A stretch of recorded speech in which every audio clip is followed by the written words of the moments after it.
Welcome back. Ready for chapter 4, and this should be uninterrupted because Sophie went to bed, so it's just us reading.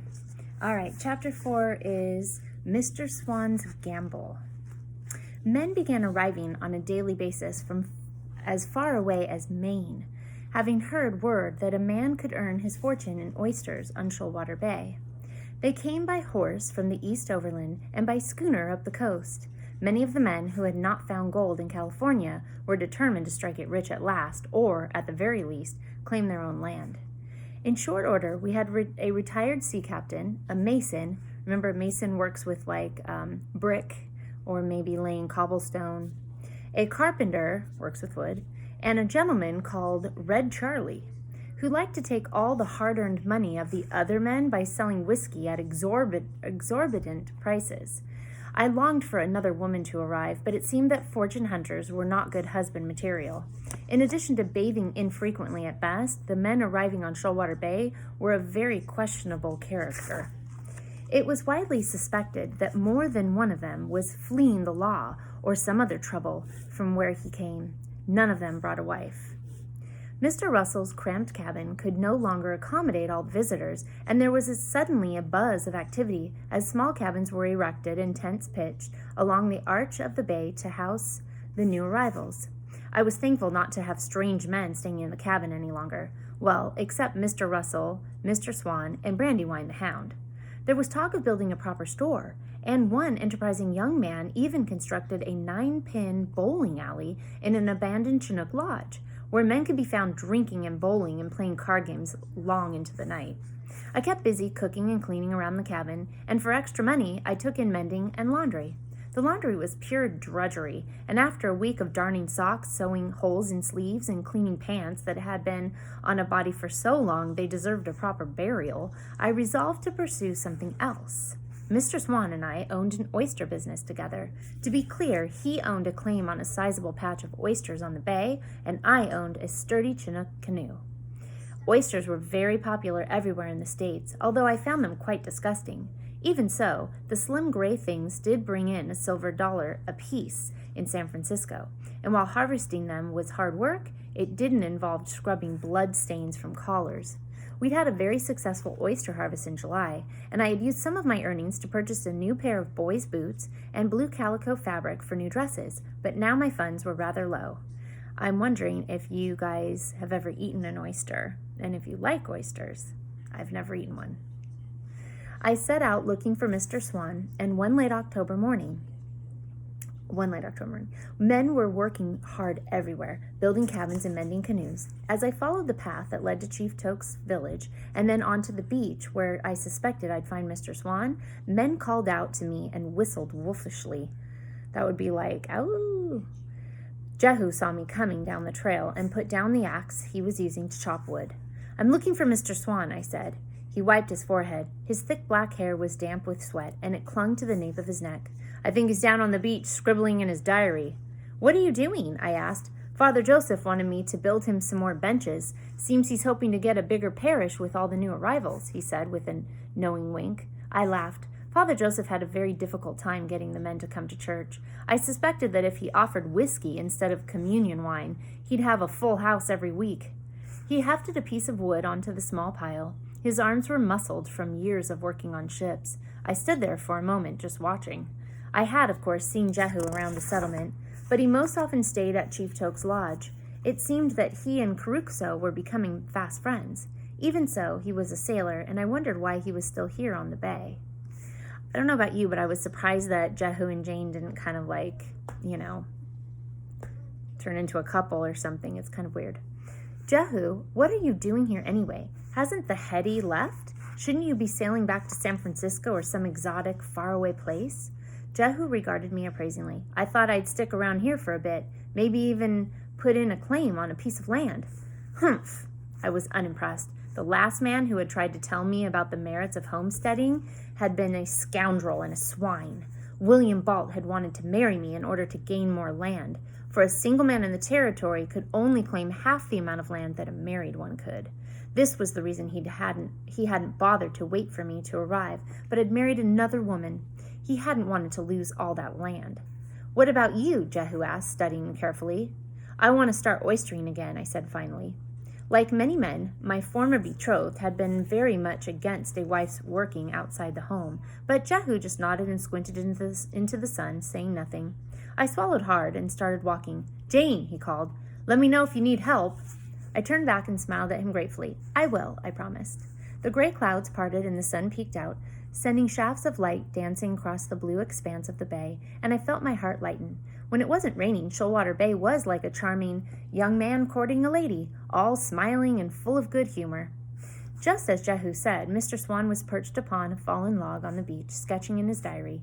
Mr. Swan was interested in the flora and fauna of the region, so much so that he had, in fact, abandoned his wife and children in Boston to come to Shoalwater Bay to study them. Mr. Swan was rather peculiar, but I was very fond of him. "Well, hello, my dear," Mr. Swan said cheerily, setting down his pen. "What are you working on?" I asked. Mr. Swan kept notes and drew pictures in his diary.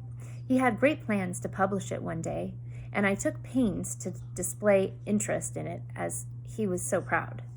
He displayed a sketch of a feathery-looking plant.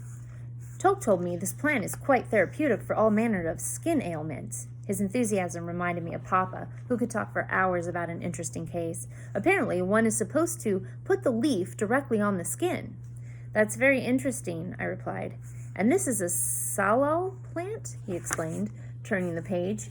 "They grow very tasty berries. Chief Toke showed me where a lovely patch grows. Perhaps you could make one of your famous pies using the berries one day, my dear," he asked hopefully. "I'm sure I could," I said gently, and then turned the conversation to matters at hand. "Mr. Swan, I would like for us to start harvesting oysters again." He looked at me blankly for a moment and then clapped his hands. "What a capital idea, my dear girl. I'm nearly broke." I didn't have to ask where his money had gone. Mr. Swan, like every second man in the territory, was afflicted with a costly fondness for his old friend, whiskey. "Do you know a schooner we can hire?" It was important that a schooner be on the bay on the day of the harvest. Otherwise, the oysters would go bad before they ever reached San Francisco. There seems to be a constant stream of them. He rubbed his beard thoughtfully. "There should be a number arriving, my dear. I'm afraid we shall have to negotiate. We aren't the only ones who need to ship oysters these days, and of course, we shall have to consider hiring some help. We could always hire some of the pioneers if we can't get any of Toke's people." "We should hire Chinooks," I said firmly. "They are more skilled and far more knowledgeable. After all, Chief Toke was the one who helped you find the oyster bed in the first place." I wanted to add that they smelled better than the pioneer men as well. The Chinooks bathed regularly, a custom I had come to appreciate greatly. "Very well then, let's get started," Mr. Swan agreed. Mr. Swan and I mapped out how much we could pay for our help and the schooner and still turn a profit. The oyster beds were on the bay, and Mr. Swan's claim was marked by a wooden stick with a carved swan. All the men identified their claims in a similar manner. In order to reach the beds to harvest the oysters, we would use my beautiful Chinook canoe. The canoe, which I had acquired over the summer when bargaining with Suisse, was carved from a single cedar log and was over 40 feet long, nearly 6 feet wide, and decorated stem to stern with snail shells. It was a marvel of construction and perfectly suited our purposes. "If we hire another canoe, my dear, we could easily double our profit," Mr. Swan said, reviewing the figures in his journal. "But you have no funds to hire another canoe," I said. His face fell. "Ah, yes, this is an impediment." I sighed. It made me very nervous, but after a moment's consideration I said, "I have some money we could use." Mr. Swan immediately brightened. "Capital, dear girl. It is a gamble, but I have every confidence that it is not a risky one, and you shall be well rewarded for your fortitude." We determined that we would need at least 10 people, including Mr. Swan and me, to man the 2 canoes and harvest the oysters. All that was left to do was hire the men, the schooner, and the additional canoe. I could barely fall asleep for excitement, and I was up bright and early the next morning. Mr. Swan was not to be found, so I set out on my own. McCarty, from farther up the bay, was the first man I approached.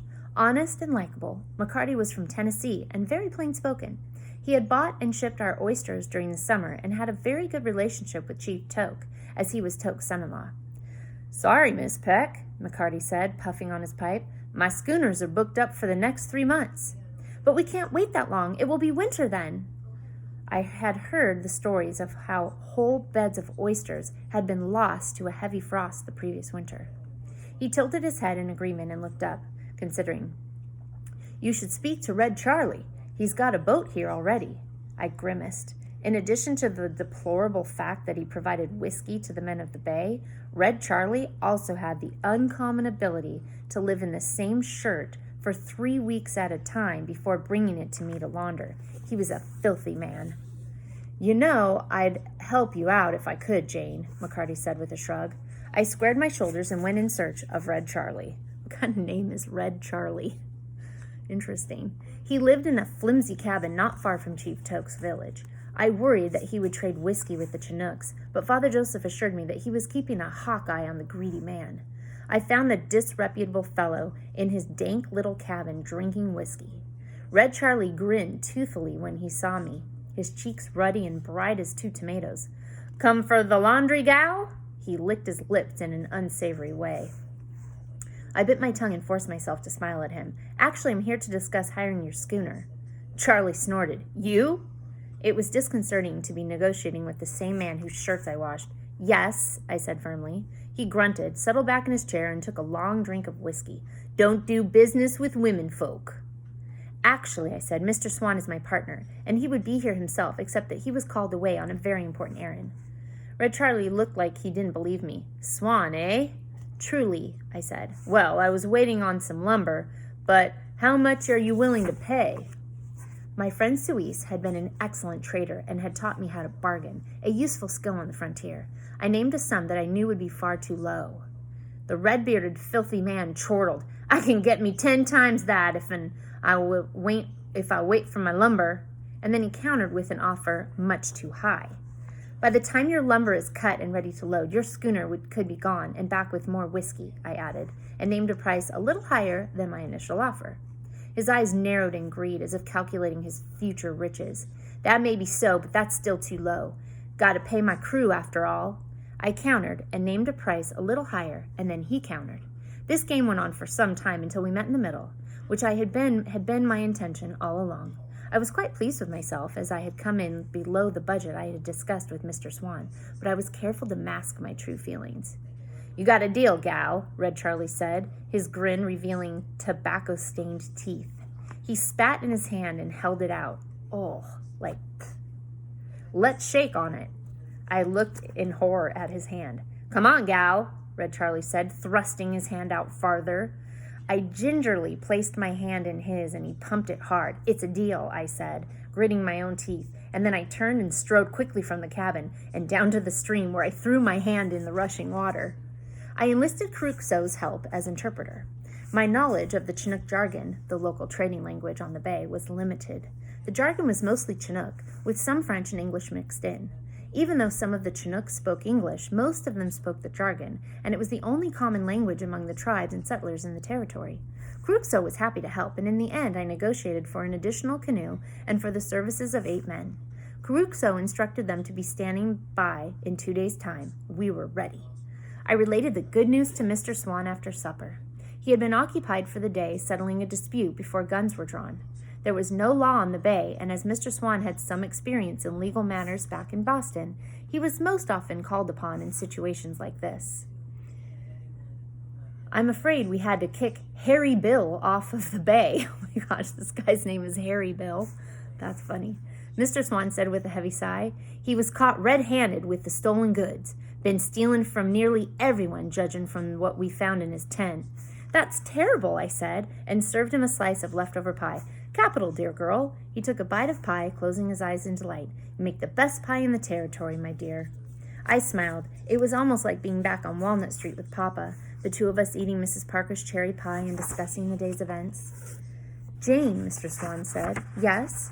Mr. Swan had an expression on his face, the same expression I had seen on Papa's face many times.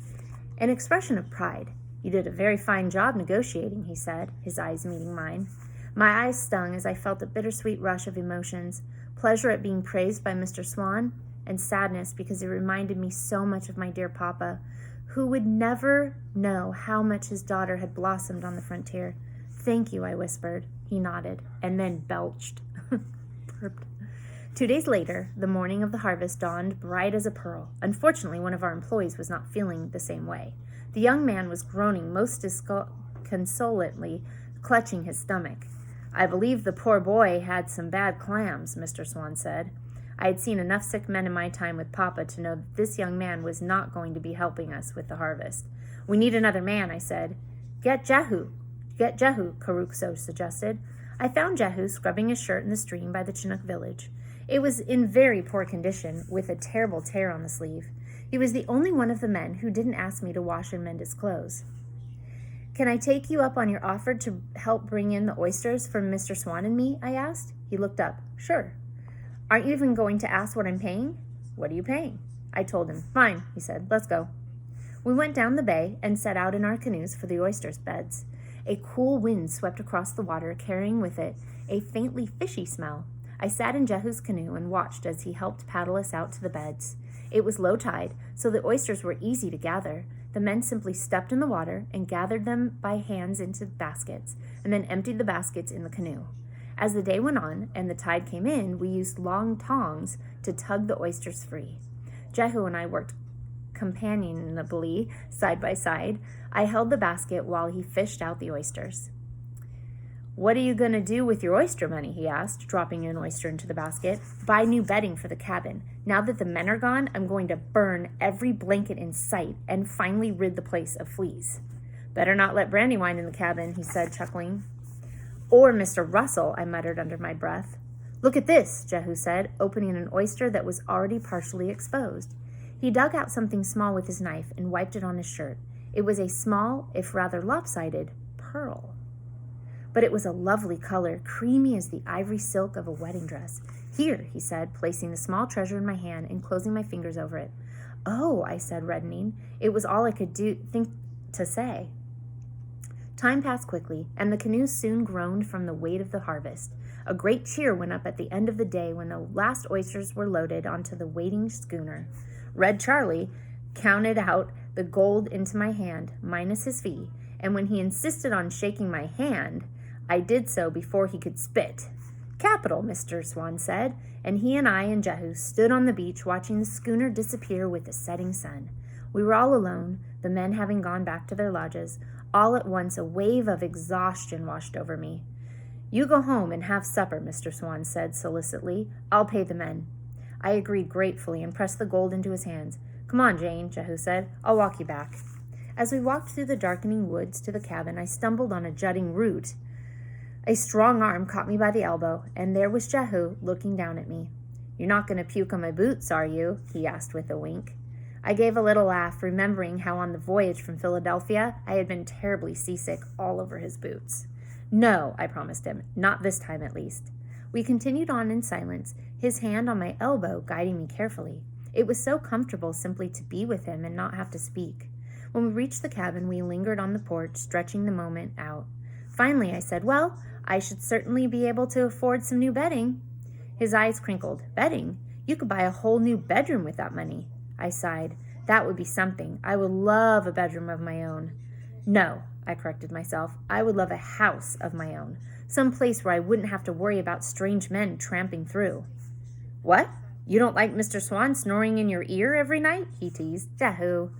You should be proud of yourself, he said, pushing a curl off my forehead. For what? I whispered unsteadily. For staying, he said simply. As I fell asleep that night, I dreamed of all the things I would buy with my hard-earned funds, and also about a quiet sailor from Boston who let me puke on his boots. The next morning when I woke up, Mr. Swan was not in the cabin. Indeed, it appeared his bunk had not even been slept in. It didn't take me long to discover where he had obviously spent the night, the grassy field by the Chinook lodges. Karukso and Jehu were already there, standing over Mr. Swan. Someone had tossed a bucket of water on him. He was white-faced and wore a glazed expression. It seems that Mr. Swan got himself drunk and gambled away all your money, Jehu said in a disgusted voice. Mr. Swan, you didn't, I gasped. He looked shamefaced. No, he clarified, I gambled away all the money and then got drunk. But we owe money to all those men. Mr. Swan shrugged helplessly. I thought with all that money and a little luck, I could more than double our funds, but... And here his voice trailed off. What are we to do? I don't even have enough money left to pay them all. I invested nearly everything I had in hiring that second canoe. I can pay half of them, but what about the rest? All I have to my name is a bolt of fabric, I shouted. Jehu looked thoughtfully and then finally said, I sure could use a new shirt. What do you mean? You can pay me with a shirt, and I reckon the other men would appreciate a shirt too. Do you think so? Can't hurt to ask. Kurukso explained the situation to the men we had hired. A hush fell over the group as they stared at us, annoyance plain on their faces. I couldn't bring myself to blame them. Finally, a young man called Cape stepped forward. Pie. Did he say pie? I asked Kurukso quizzically. Kurukso conferred with the young man and nodded. 1 shirt and 1 pie each. But that's 4 shirts and 4 pies. Kurukso nodded ruefully. Seems word of your pies has spread, Jehu said with a wry smile. It seemed it had. I cannot believe that Mr. Swan gambled away their money. Wow. Just when I thought, oh yay, she's going to be able to maybe get her own house. Okay, well, that's chapter 4. Make a prediction. I keep thinking like, who's she going to marry? Who's she going to end up with? Or is she going to live in Mr. Russell's cabin forever? Or is she going to move out and get her own place? Like, what's she going to do? She's just kind of like, I don't know. Her life's kind of on pause. So think about that one. And I will see you next time for chapter 5. Thanks for joining.